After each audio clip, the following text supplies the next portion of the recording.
जादुई घड़ा। एक दिन एक घड़ा बेचने वाला सपनपुर गांव में आया। उसका नाम भीमा था। वह जोर जोर से आवाजें लगाने लगा, घड़े ले लो घड़े, रंग बिरंगे घड़े, घड़े ले लो घड़े, रंग बिरंगे घड़े। भीमा बड़ी मेहनत से घड़े बनाता। उसके घड़ों पर रंग बिरंगी चित्रकारी भी होती थी।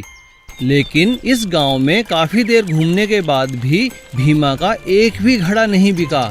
भीमा परेशान होने लगा।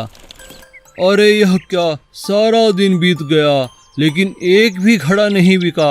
अब तो घर लौटने का वक्त हो चला है। भीमा अपने गांव की ओर लौट गया। रास्ते में उसे प्यास लगी। बहुत प्यास लग रही है। यहाँ तो कोई नदी और तालाब भी नहीं है। चलो आगे चल के देखता हूँ। भीमा को थोड़ी ही दूर चलने पर एक कुआं दिखा। अरे मिल गया पानी का स्रोत, चलो पानी पी लेता हूँ। भीमा कुएं के पास पहुँचा तो देखा कुएं में रस्सी तो है पर बाल्टी नहीं है। इसीलिए उसने अपने घड़ा रस्सी से बांधा, पानी निकाला और पी लिया।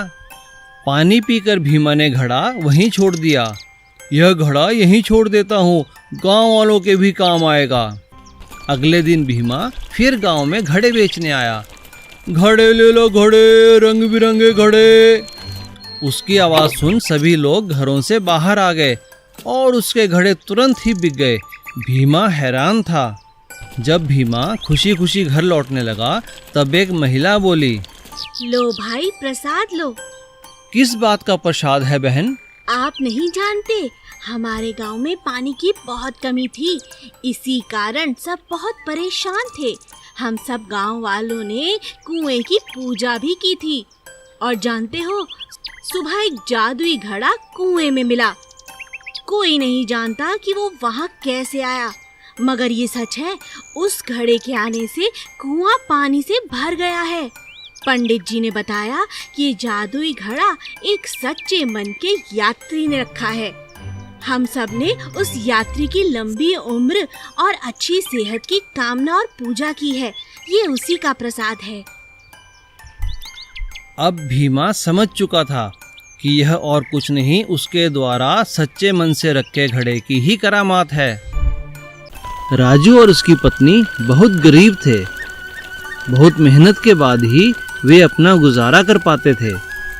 राजू मिट्टी के बर्तन बनाता और उसकी पत्नी उन पर रंग लगाती।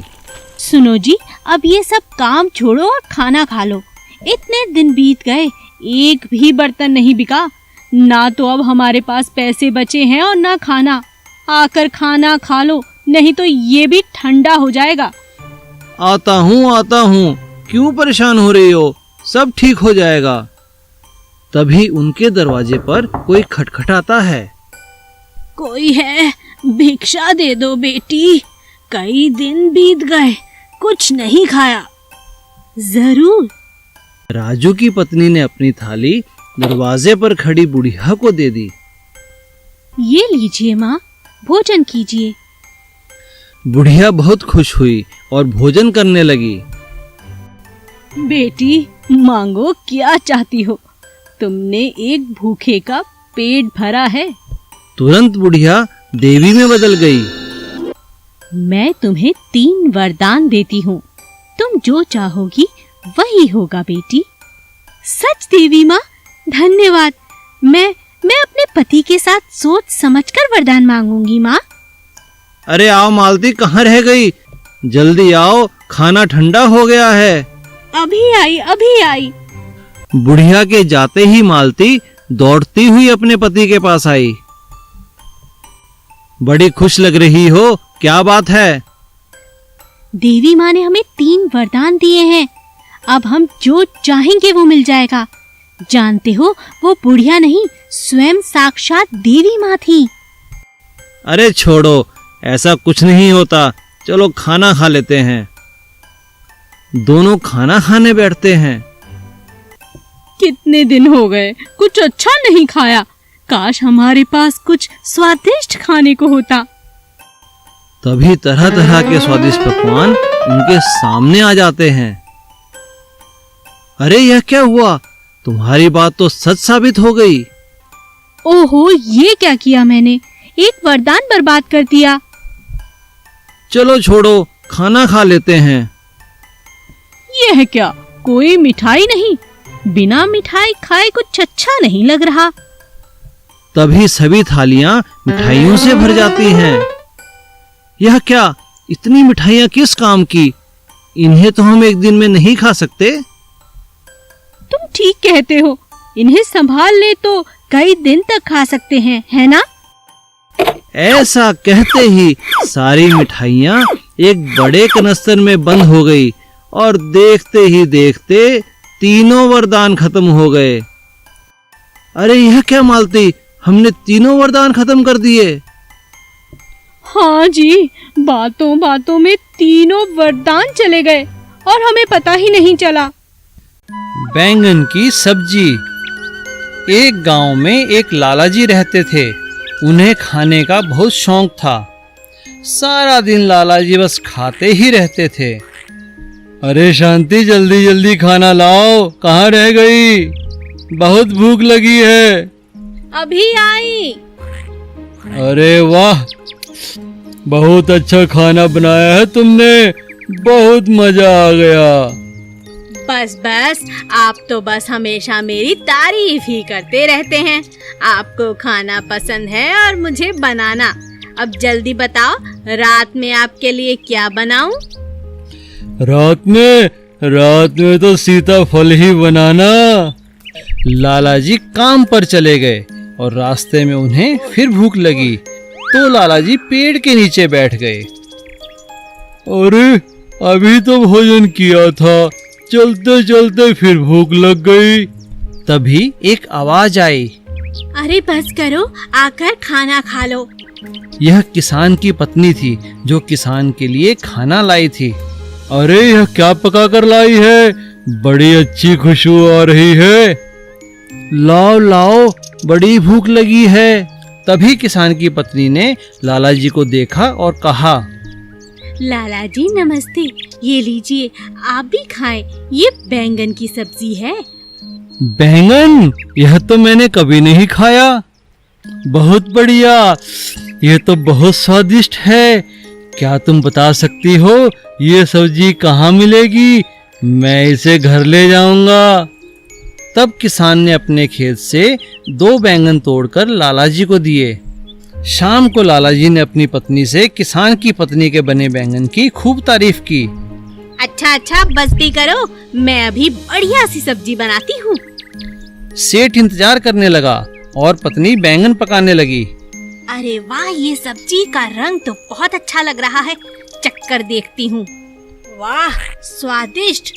वह स्वादिष्ट था। अभी पत्नी ने चखा ही था और उसे खाने का दिल किया। उसने झट से पूरा बैंगन खा लिया। फिर वो खाना लेकर लाला जी के पास पहुंची। अरे यह क्या, यह तो सिर्फ एक ही बैंगन है, दूसरा कहाँ है? जी वो चखते हुए एक बैंगन का तो पता ही नहीं चला, मैंने खा लिया। क्या कहा? बैंगन खा लिया? यह क्या किया तुमने? आखिर तुमने पूरा बैंगन खाया कैसे? पत्नी ने तुरंत बैंगन उठाया और खा गई। ऐसे। मायावी मटकी। मदन एक बहुत ही ईमानदार लड़का था। वो बहुत मेहनत करता। उसका एक छोटा सा खेत था। एक दिन खेत में काम करने के बाद जब मदन घर लौट रहा था, अचानक रास्ते में उसका पैर एक पत्थर से टकराया और वह जमीन पर गिर पड़ा। अरे मेरे पैर के बीच में क्या अटका जो मैं गिर पड़ा? अच्छा, ये पत्थर है, इसे उठाकर कहीं दूर रख देता हूँ। मदन ने उस पत्थर को उठाया और पास ही पेड़ के नीचे घड़े में डाल दिया। वह घड़ा वहाँ पर पहले से ही पड़ा था, जो बिल्कुल खाली था। लेकिन अचानक देखते ही देखते घड़ा पत्थरों से भर गया। अरे ये तो कोई मायावी मटका लगता है, इसे घर लेकर चलता हूँ। मदन की पत्नी मटका पाकर बहुत खुश होती है। अरे वाह, क्या ये सच में मायावी मटकी है? मैं अभी इसमें जेवर डालकर देखती हूँ। जैसे ही मटके में अपने जेवर डाले तो मटका गहनों से भर गया। मदन और उसकी पत्नी बहुत खुश थे। वे जब चाहते मटके में जेवर डालते और जेवर दुगने हो जाते और वे उन्हें बेचकर अपना घर चलाते। देखते ही देखते मदन और उसकी पत्नी ने अपना एक सुंदर घर बना लिया। अब वह खेत पर भी नहीं जाता। दोनों पति पत्नी बहुत खुश थे और अच्छी जिंदगी जी रहे थे। उनके पास अब किसी चीज की कोई कमी नहीं थी। जब कपड़ा चाहते तो घड़े में कपड़ा डाल देते, जब पैसा चाहते तो घड़े में पैसा डाल देते। ऐसा करते उन्हें कई दिन बीत गए। एक दिन उनके पड़ोसी श्यामलाल को उन पर शक होने लगा। अरे कुछ ही दिनों में ये मदन इतना पैसे वाला कैसे हो गया? पहले तो बहुत गरीब था, 2 वक्त की रोटी भी नहीं थी उसके पास। अब देखो कोई कमी नहीं है। लगता है इनके हाथ कोई खजाना लग गया है। मुझे इन पर नज़र रखनी पड़ेगी। श्यामलाल ने लगातार मदन पर नज़र रखनी शुरू कर दी। एक दिन उसने मदन की पत्नी को घड़े के अंदर कुछ सिक्के डालते देखा और कुछ ही पलों में मटका सिक्कों से भर गया। यह देख श्यामलाल की आंखें खुली रह गई। यही वो राज है जिसके कारण इन्हें कोई कमी नहीं रहती। बहुत धन कमा लिया मदन। और मौका पाकर श्यामलाल ने वह मटका चुरा लिया। लेकिन जैसे ही श्यामलाल ने अपना हाथ उस मटके में डाला, उसके कई हाथ हो गए। वह जोर जोर से चिल्लाने लगा, अरे बचाओ, अरे बचाओ, कोई तो मुझे बचाओ, मैं इस मटके में फंस गया हूँ। तभी मदन और उसकी पत्नी बाहर आए और उन्होंने मटका फोड़कर श्यामलाल के हाथ को बाहर निकाला। मुझे माफ़ कर दो मदन, मुझे माफ़ कर दो, मैंने ही तुम्हारा मटका चुराया था लालच में आकर। अच्छा हुआ ये मटका टूट गया, इसके कारण मैं भी बहुत आलसी हो गया था। जो मज़ा मेहनत की रोटी में है वह मायावी चीज़ों में नहीं। Please subscribe.